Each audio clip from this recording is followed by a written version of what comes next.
5 ছেলের বউ একজনও পর্দা করে না, একবারও আফসোস লাগলো না। 40 বছর ধরে বিবি বেপর্দাই চলতেছে, একবারও মনে কোনো অনুশোচনা আসলো না। হায় ইয়ালামুনা যাহিরাম মিনাল হায়াতিদ দুনিয়া ওয়া হুম আনিল আখিরাতি হুম গাফিলুন। আল্লাহ তাআলা বলে, বান্দা কি হলো বান্দা, মাটির উপরের পিঠ, জমিনের উপরের পিঠ, এটা তো তোমার ঘর, এটা তুমি দারুণ ভাবে সাজাচ্ছ, কিন্তু তোমার জমিনে ওই পিঠে তোমার আরেকটা ঘর আছে, ওইটার নাম কবর, ওইটা কি মোটেই সাজাবে না?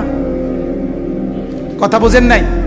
এই যে এই পিঠটা, এই পিঠে অনেক লেখা, এই পিঠটা তো খুব সাজাইলা, এখানে মাঝখানে একটা ডিজাইন, এখানে একটা ডিজাইন, এখানে একটা ডিজাইন, এখানে একটা ডিজাইন।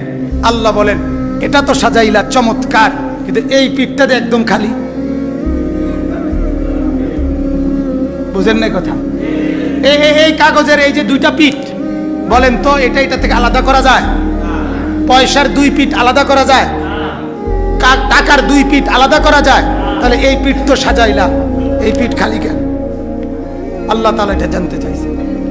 ও বান্দা, তোমার জমিনের উপরে যে ঘরটা, এটার মধ্যে তো সোফা দেখা যাচ্ছে, খাট, পালং, ফার্নিচার, ওয়াল শোকেস, কত সুন্দর ঝাড়বাতি, দরজা, SS5 এর সেগুন কাঠের জানালা, গ্রিল, সব কিছু দিয়ে একেবারে মনোমুগ্ধকর সাজাইলা। এটা এত চমৎকার সাজাইলা, ওই পিঠে যে তোমার আরেকটা ঘর আছে কবর, সেটা সাজাইবে না?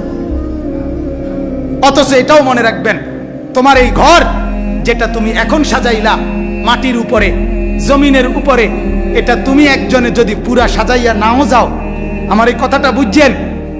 আহা মুসলমান, তুমি যদি তোমার এই ঘর পুরা সাজাইয়া নাও যাও, কোনো অসুবিধা হবে না, তোমার ছেলে আইসা বাকিটা করে নিবে, নাতি আইসা বাকিটা সাজায় নিবে।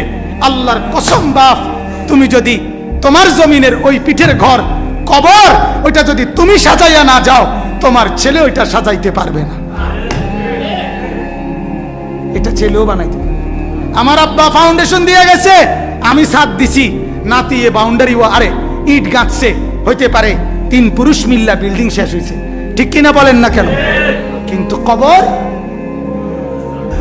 আমারটা আমার, কবর কারটা কার? আমারটা আমার। মুসলমান বড় বেশি ভুল করছেন, বড় বেশি ভুল করছেন, বড় বেশি ভুল করে ফেলছেন, বড় বেশি ভুল করছেন, খুব বেশি বুঝে ফেলছেন দুনিয়া, মোটেই বুঝলেন না আখিরাত, মোটেই বুঝলেন না কবর, ওই সাইড মোটেই বুঝলেন না, ওই সাইড মোটেই বুঝলেন না। আল্লাহ আমাদেরকে বুঝার তৌফিক দান করুন।